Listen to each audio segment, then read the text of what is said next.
Good morning students. कल हमने जैसे शुरू की थी प्रश्नावली 2.3 और उसके हमने 3 क्वेश्चन किए थे, पहला, दूसरा और तीसरा। तो आज हम इसी प्रश्नावली का क्वेश्चन करते हैं, क्वेश्चन नंबर 4।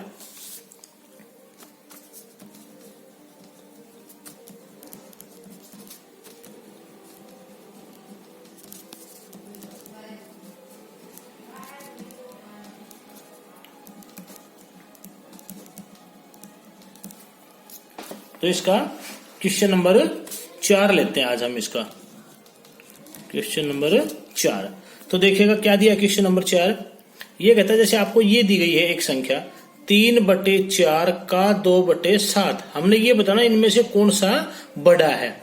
जैसे एक तो प्रश्न ये दिया आपको 3/4 का 2/7 अथवा 5/8 का 3/5। तो पहले आपने ये दोनों सवाल हल करने हैं, फिर आपने बताना कि इसका जो हल आया और इसका हल आया उनमें से बड़ी संख्या कौन सी है। तो देखिएगा कैसे करेंगे इसको।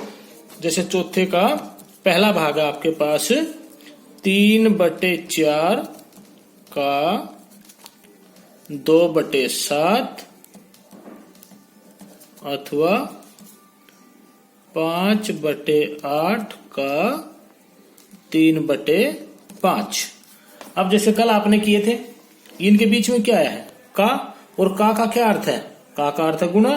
तो क्या करेंगे हम इसको 3/4 का 2/7। तो अब इनको कैंसिल कर देंगे, जो कटता होगा उसको काट देंगे। 2 एकम 2 और 2 दूनी 4 कट जाएगा ये इससे।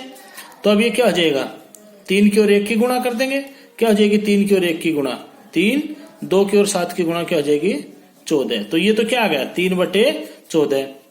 अब इसको हल करेंगे 5/8 का 3/5। तो यहां भी का क्या अर्थ है गुणा। तो इसको लिखेंगे 5/8 और का की जगह गुणा और 3/5।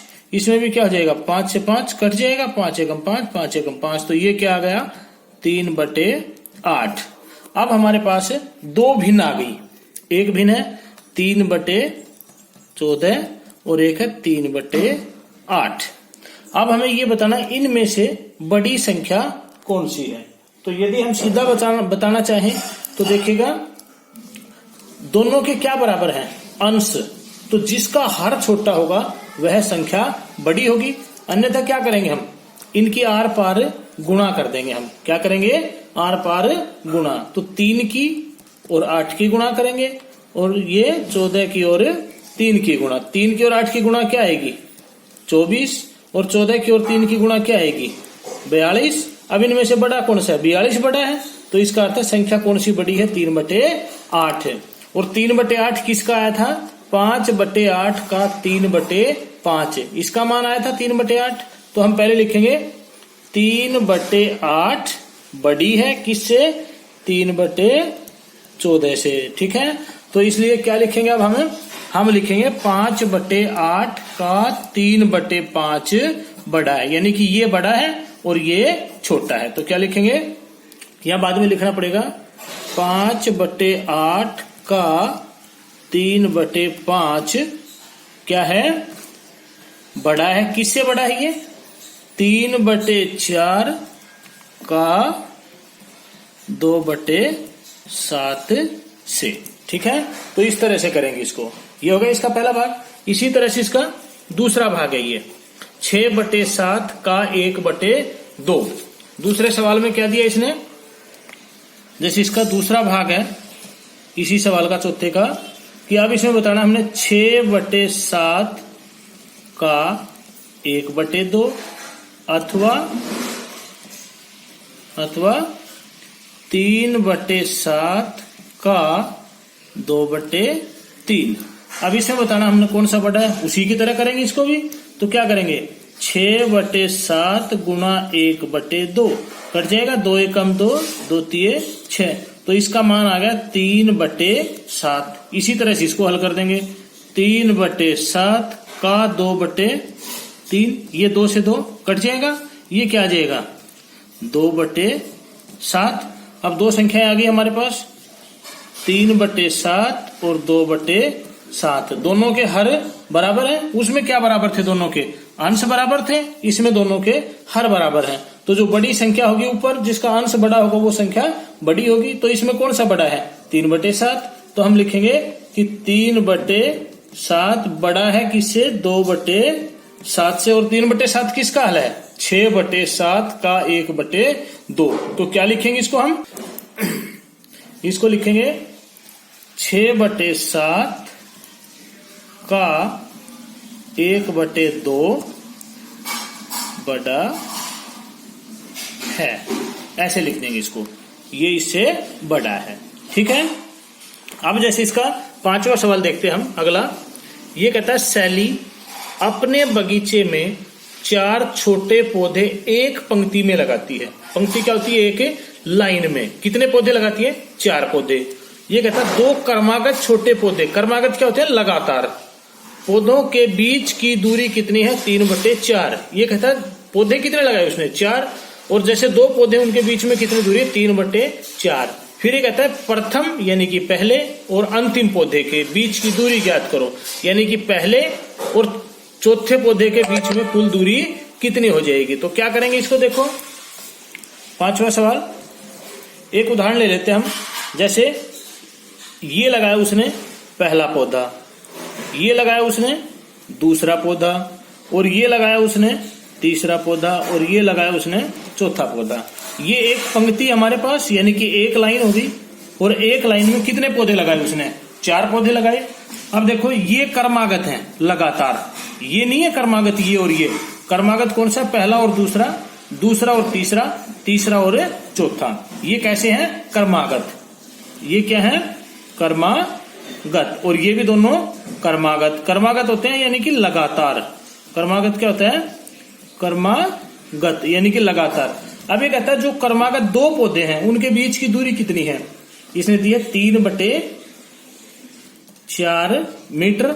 इनके बीच की भी दूरी कितनी है? 3/4 मीटर।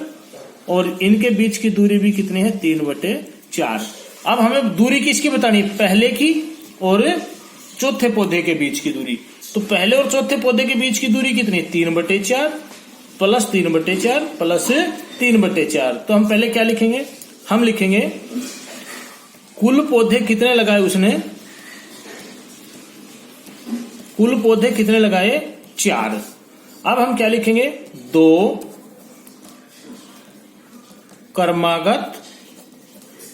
कर्मागत पौधों के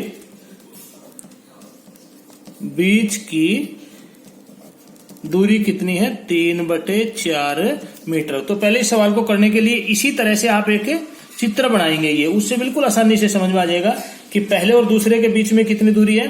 3/4।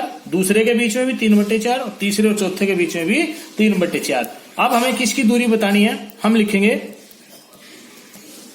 प्रथम यानी कि पहले और अंतिम यानी कि पहले और चौथे पौधे के बीच की दूरी क्या हो जाएगी? जैसे एक छोटा सा उदाहरण ले हम। एक बच्चा यहां बैठा है, एक यहां है, एक यहां है और एक यहां। कितने बच्चे हो गए? ये 4। 1 2 3 4। और मैं कहूं कि इन दोनों के बीच की दूरी 2 मीटर, इन दोनों के बीच की दूरी 2 मीटर, और इन दोनों के बीच की दूरी भी कितनी है? 2 मीटर। और अब मैं पूछता हूं कि पहले से चौथे की दूरी कितनी है? तो कितनी हो जाएगी? 2 + 2 + 2 यानी कितनी हो जाएगी? 6 मीटर। तो ये तो एक उदाहरण था हमारे पास। इसी तरह से अब हम निकालेंगे पहले और चौथे पौधे के बीच की दूरी। तो क्या हो जाएगी? 3/4। जैसे हमने यहाँ 2 + 2 + 2 किया है क्योंकि उनके बीच की दूरी क्या थी? 2। लेकिन इनके बीच की दूरी कितनी है? 3/4। तो इसको लिखेंगे 3/4 प्लस 3/4 प्लस 3/4।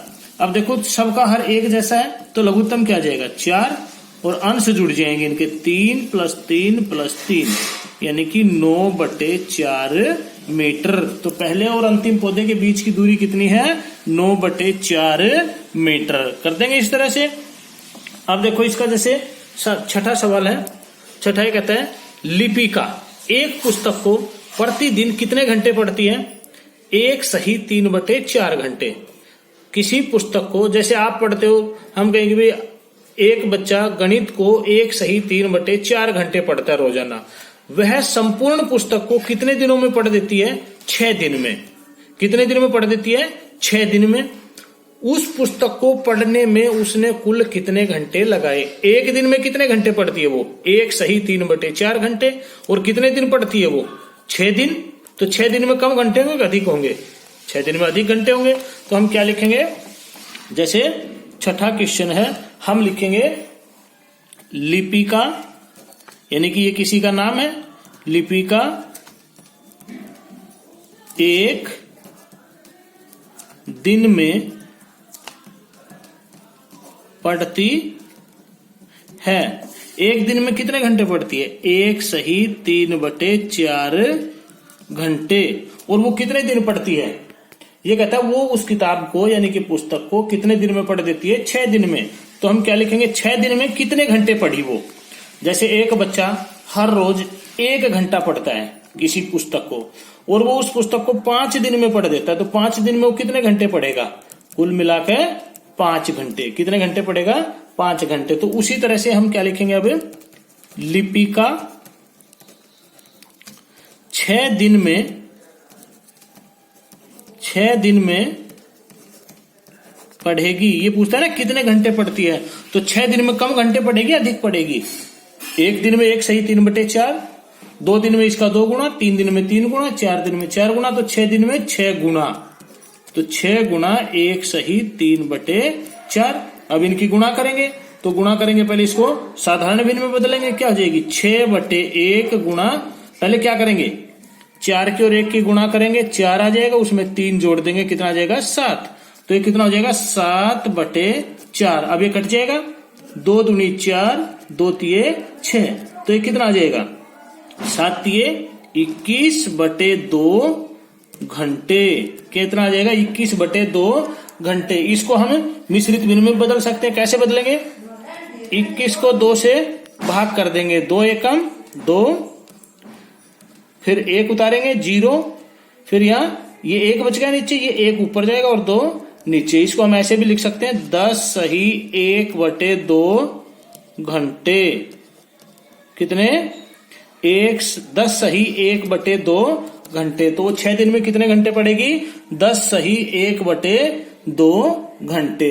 ठीक है, इस तरह से आपने ये आज 3 क्वेश्चन करने, 5वां, चौथा, 5वां और 6ठा क्वेश्चन। ठीक है, बिल्कुल साफ साफ अपनी कॉपी में करें। धन्यवाद।